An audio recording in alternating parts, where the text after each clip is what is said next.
जय माता दी।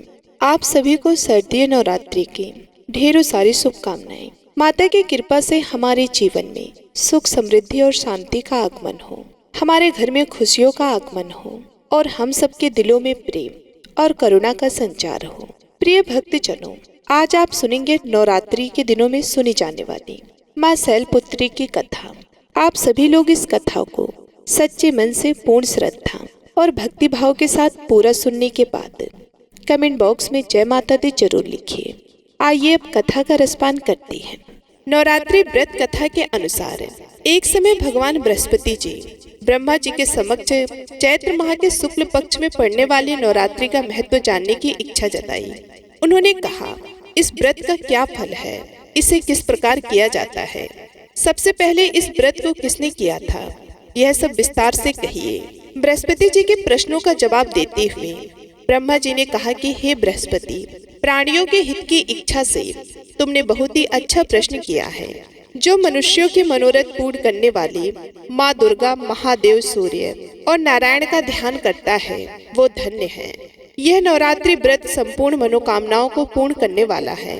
इस व्रत को करने से पुत्र सुख, धन, विद्या और अपार सुख की अनुभूति होती है। इस व्रत को करने से रोग दूर हो जाता है, घर में समृद्धि की वृद्धि होती है, बाज को पुत्र की प्राप्ति होती है, समस्त पापों से छुटकारा मिल जाता है। जो मनुष्य इस नवरात्रि व्रत को नहीं करता वह अनेक दुखों को भोगता है। यदि व्रत करने वाला मनुष्य सारे दिन का उपवास ना कर सके तो एक समय भोजन करे और 10 दिन बांधव सहित नवरात्र व्रत की कथा का श्रवण करे। हे बृहस्पति, जिसने पहले इस महाव्रत को किया था वे कथा मैं तुम्हें सुनाता हूँ। तो प्रिय भक्तगणों, आगे ब्रह्मा जी बोले, प्राचीन काल में मनोहर नगर में पीठत नाम का एक अनाथ ब्राह्मण रहता था। वह दुर्गा माँ का भक्त था। उसे संपूर्ण सद्गुणों से युक्त सुमति नाम की एक अत्यंत सुंदर कन्या उत्पन्न हुई। वह कन्या अपने पिता के घर में अपनी सहेलियों के साथ क्रीड़ा करती हुई इस प्रकार बढ़ने लगी जैसे शुक्ल पक्ष में चंद्रमा की कला बढ़ती है। उसका पिता प्रतिदिन जब दुर्गा जी की पूजा करके होम आदि किया करता था, वे उस समय नियम से वहां उपस्थित रहती और माता दुर्गा की विधिवत पूजा किया करती थी। एक दिन सुमति भगवती की पूजन में उपस्थित नहीं हुई। उसके पिता को पुत्री की ऐसी असावधानी देखकर क्रोध आया और वे पुत्री से कहने लगा कि अरे दुष्ट पुत्री, आज तूने भगवती का पूजन नहीं किया, इसी कारण मैं किसी कुष्ठ रोगी दरिद्र मनुष्य के साथ तेरा विवाह करूंगा। पिता की ऐसी बात सुनकर सुमति को बड़ा दुख हुआ और पिता से कहने लगी कि हे पिता, मैं आपकी कन्या हूँ तथा सब तरह आपके अधीन हूँ।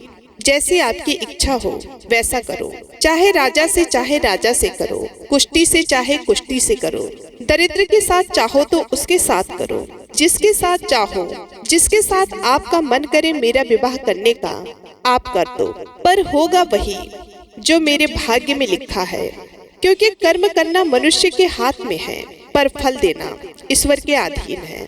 कन्या के निर्भयता से कहे हुए वचन को सुनकर उस ब्राह्मण ने क्रोधित होकर अपनी कन्या का विवाह एक कुष्ठी से कर दिया और अत्यंत क्रोधित हो पुत्री से कहने लगा कि हे पुत्री, अपने कर्म का फल भोगो। देखो भाग्य के भरोसे रहकर तुम क्या क्या करती हो।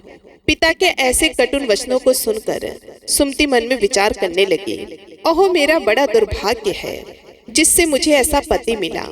इस तरह अपने दुख का विचार करती हुई वह कन्या अपने पति के साथ वन में चली गई और डरावने कुशा युक्त उस निर्जन वन में उन्होंने वह रात बड़े कष्ट से व्यतीत की। उस गरीब बालिका की ऐसी दशा देखकर देवी भगवती ने पूर्व पुण्य के प्रभाव से प्रकट हो और सुमति से कहने लगी कि हे दीन ब्राह्मणी, मैं तुमसे प्रसन्न हूँ, तुम जो चाहो वरदान मांग सकती हो।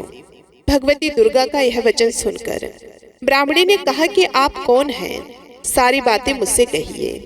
ब्राह्मणी का ऐसा वचन सुनकर देवी ने कहा कि मैं आदिशक्ति भगवती हूँ। ब्रह्मा, विद्या व सरस्वती प्रसन्न होने पर मैं प्राणियों का दुख दूर कर उनको सुख प्रदान करती हूँ। हे ब्राह्मणी, मैं तुझ पर तेरे पूर्व जन्म के पुण्य के प्रभाव से प्रसन्न हूँ। हे ब्राह्मणी कन्या, तुम्हारे पूर्व जन्म का मैं वृतांत सुनाती हूँ, तुम सुनो। तुम पूर्व जन्म में एक निषाद की स्त्री थी और पतिव्रता थी और अति पतिव्रता थी। एक दिन तेरे पति निषाद ने चोरी की। चोरी करने के कारण तुम दोनों को सिपाहियों ने पकड़ लिया और जेल खाने में कैद कर दिया। उन लोगों ने तुमको और तेरे पति को भोजन नहीं दिया। इस प्रकार नवरात्रि के दिनों में तुमने ना तो कुछ खाया और ना ही जल पिया। इस प्रकार 9 दिन तक नवरात्रि का व्रत हो गया। हे ब्राह्मणी, उन दिनों में जो व्रत हुआ, इस व्रत के प्रभाव से प्रसन्न होकर मैं तुझे मनवांछित वर देती हूँ। तुम्हारी जो इच्छा हो मांगो। इस प्रकार माता दुर्गा के वचन को सुनकर ब्राह्मणी बोली कि हे माता, अगर आप मुझ पर प्रसन्न हैं तो हे दुर्गे, मैं आपको प्रणाम करती हूँ। कृपया करके मेरे पति का कोढ़ दूर करे। देवी ने कहा, उन दिनों तुमने जो व्रत किया था, उस व्रत का 1 दिन का पुण्य पति का कोढ़ दूर करने के लिए अर्पित करो। उस पुण्य के प्रभाव से तेरा पति ठीक हो जाएगा।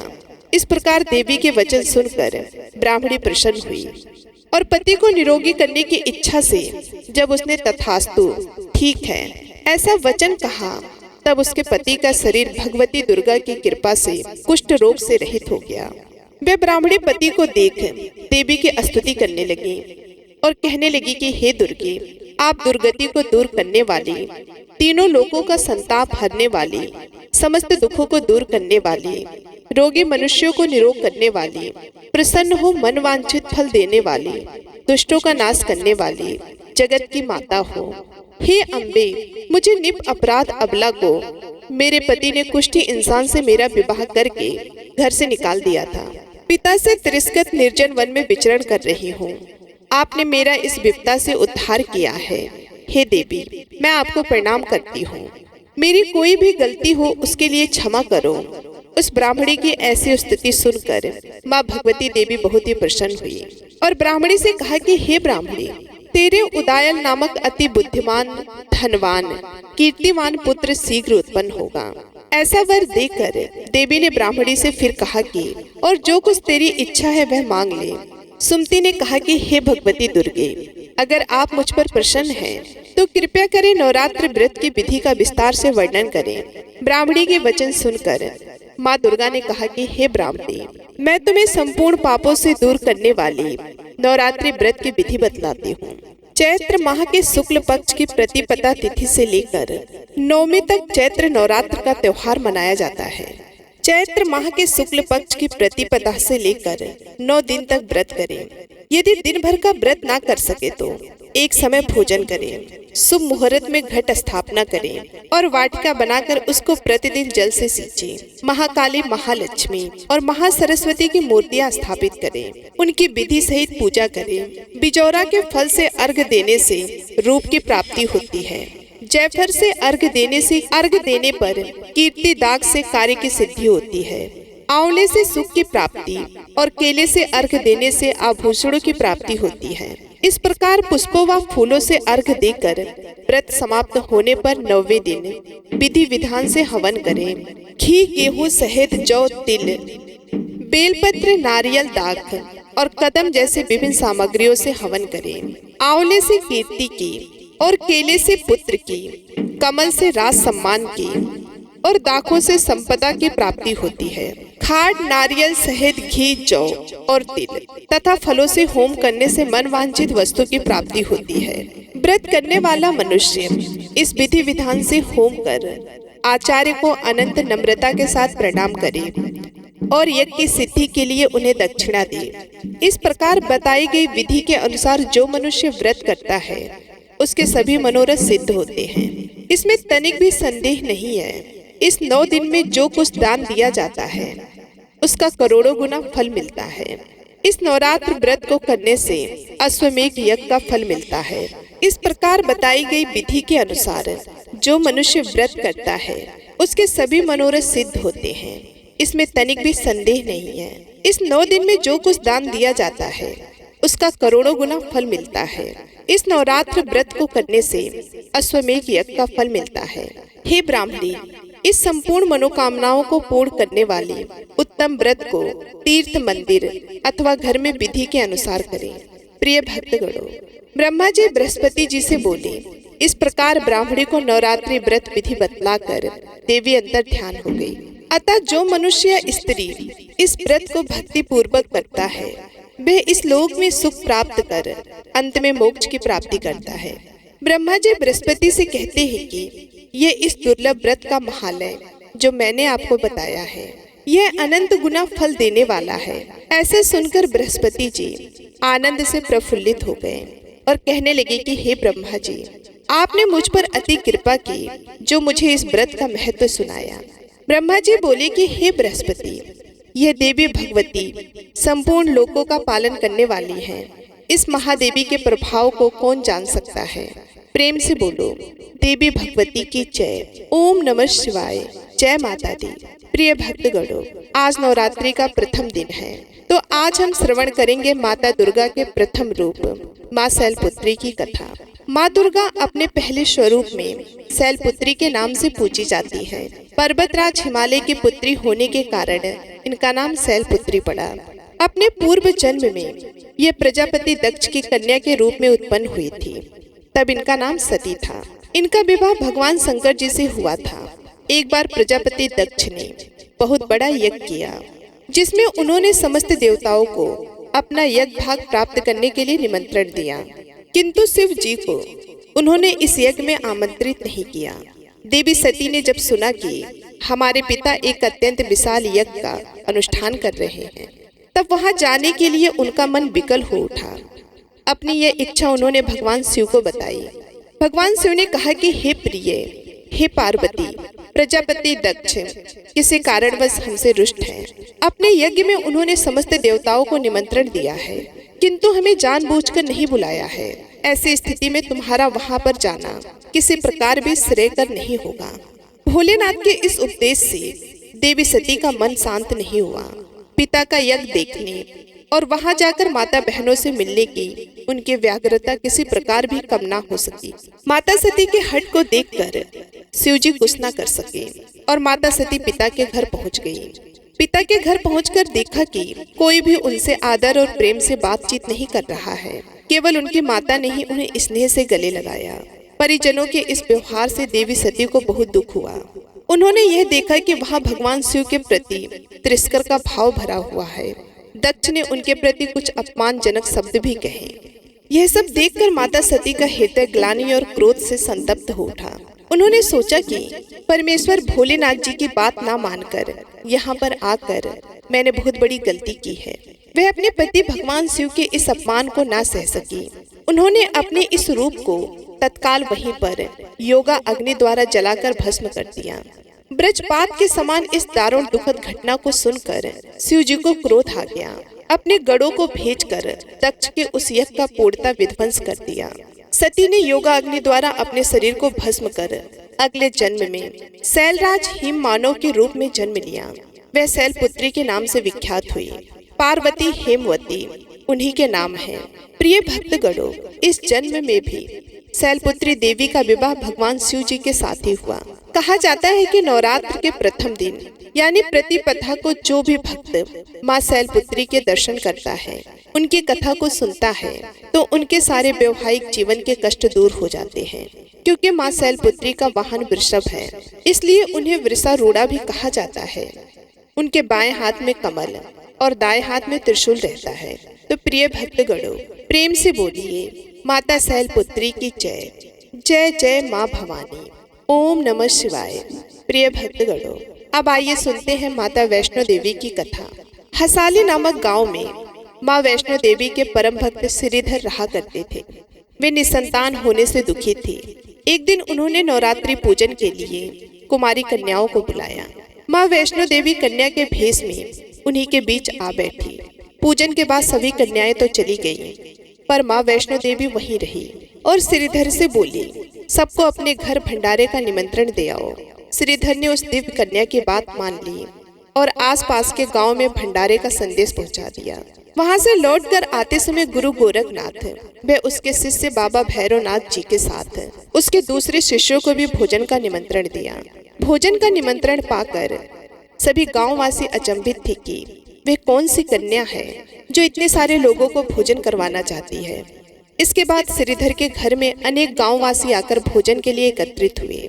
तब कन्या रूपी माँ वैष्णो देवी ने एक विचित्र पात्र से सभी को भोजन परोसना शुरू किया।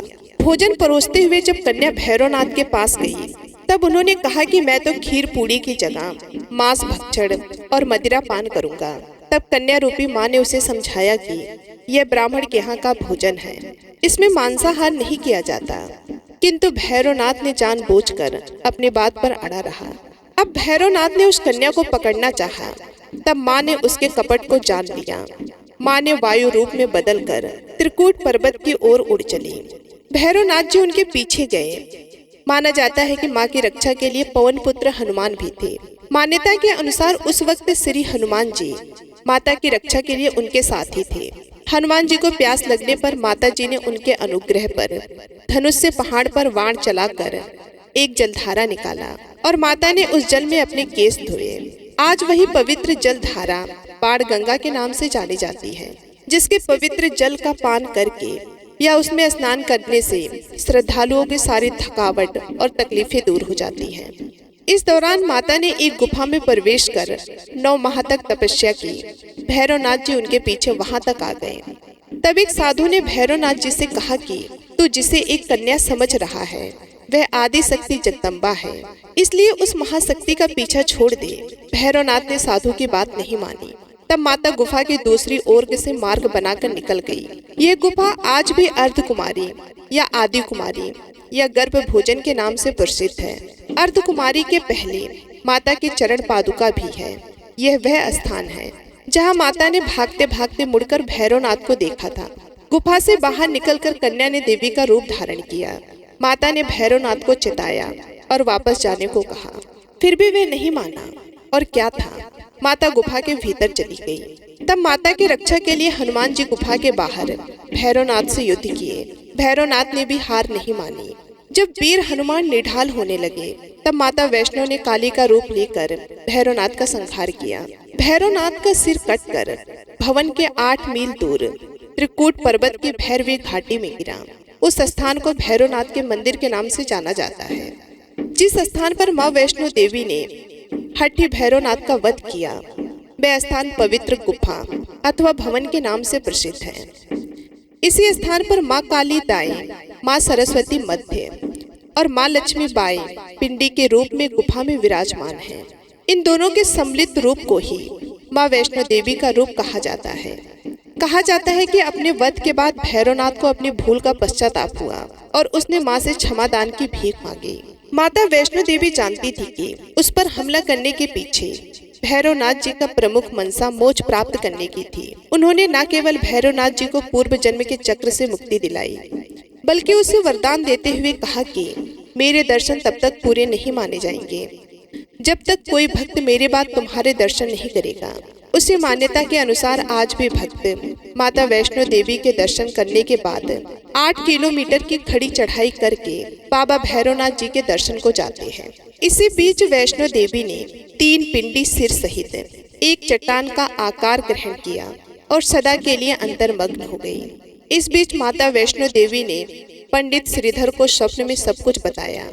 वो त्रिकूट पर्वत की ओर उसी रास्ते आगे बढ़े जो उन्होंने सपने में देखा था। अंततः वो गुफा के द्वार पर पहुंचे। उन्होंने कई विधियों से पिंडियों की पूजा की और दिनचर्या बना ली। देवी की पूजा से माँ वैष्णो देवी प्रसन्न हुई। वो उनके सामने प्रकट हुई और उन्हें आशीर्वाद दिया। तब से श्रीधर और उनके वंशज माता वैष्णो देवी की पूजा करते आ रहे हैं और माता वैष्णो देवी अपने भक्तों का कल्याण निरंतर करती आ रही है। हिंदू पौराणिक मान्यताओं में जगत में धर्म की हानि होने और अधर्म की शक्तियों के बढ़ने पर आदि शक्ति के सतरज और तम 3 रूप महासरस्वती, महालक्ष्मी और महादुर्गा ने अपने सामूहिक बल से धर्म की रक्षा के लिए एक कन्या प्रकट की। ये कन्या त्रेता युग में भारत के दक्षिणी समुद्र तट रामेश्वर में पंडित रत्नाकर की पुत्री के रूप में अवतरित हुई। कई सालों से संतानहीन रत्नाकर ने बच्ची को त्रिकुटा नाम दिया, परंतु भगवान विष्णु के अंश के रूप में प्रकट होने के कारण वैष्णवी नाम से विख्यात हुई। लगभग 9 वर्ष के होने पर उस कन्या को जब यह मालूम हुआ कि भगवान विष्णु ने इस भूलोक में भगवान श्री राम के रूप में अवतार लिया है, तब वे भगवान श्री राम को पति मानकर उनको पाने के लिए कठोर तप करने लगे। जब श्री रामचंद्र जी सीता हरण के बाद सीता की खोज करते हुए रामेश्वर पहुंचे, तब समुद्र तट पर ध्यान मग्न कन्या को देखा। उस कन्या ने भगवान श्री राम जी से पत्नी के रूप में स्वीकार करने को कहा। भगवान श्री राम जी ने उस कन्या से कहा, उन्होंने इस जन्म में सीता से विवाह कर एक पत्नी व्रत का प्रण लिया है, किंतु कलयुग में मैं कल के अवतार लूंगा और तुम्हें अपनी पत्नी के रूप में स्वीकार करूंगा। उस समय तुम हिमालय स्थित त्रिकूट पर्वत की श्रेणी में जाकर तप करो और भक्तों के कष्ट और दुखों का नाश करो, जगत कल्याण करती रहो। प्रिय भक्तगणों, जब श्री रामचंद्र जी ने रावण के विरुद्ध विजय प्राप्त किया, तब मां ने नवरात्र मनाने का निर्णय किया। इसलिए उक्त संदर्भ में लोग नवरात्र के 9 दिनों की अवधि में रामायण का पाठ करते हैं। श्री रामचंद्र जी ने वचन दिया था कि समस्त संसार द्वारा माँ वैष्णो की स्तुति की जाएगी। त्रिकुटा वैष्णो देवी के रूप में प्रसिद्ध होगी और सदा के लिए अमर हो जाएगी। तो प्रेम से बोलिए जय माता वैष्णो देवी। ओम नमः शिवाय। जय शिव शंभो। हरे कृष्णा। प्रिय भक्तगणों, उम्मीद करती हूँ आज की ये कथा आपको अत्यंत पसंद आई होगी। अगर वीडियो ये कथा पसंद आई तो आप हमारे वीडियो को लाइक शेयर सब्सक्राइब करिए और हाँ, कमेंट में जय माता दी जय माँ दुर्गा अवश्य लिखिए। आपका जीवन सदैव आनंदमय और खुशियों से परिपूर्ण हो, इसी कामना के साथ आपसे विदा लेती हूँ। मिलती हूँ नेक्स्ट वीडियो में, तब तक के लिए नमस्कार।